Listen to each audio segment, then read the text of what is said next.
Hello everybody and welcome. In this video I'm going to show you how to set power off timer for your headphones EDIFIER STAX S5.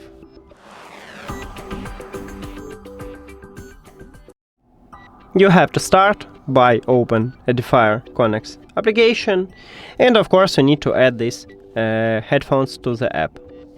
If you did it, then you need to go to the settings at the right top.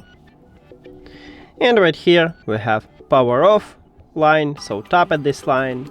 And right here we have at the top power off. If you tap at this slider, you will turn off your headphones. And right here we can set a timer. So you have option 10 minutes, 20, 30, 1 hour and 1.5.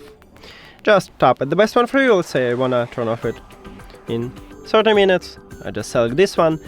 And then I just go back, so as you can see it still use it. But what if you change your mind? You can or select another time, let's say 1 hour, or just click at the never and now you disable power off timer. That's it.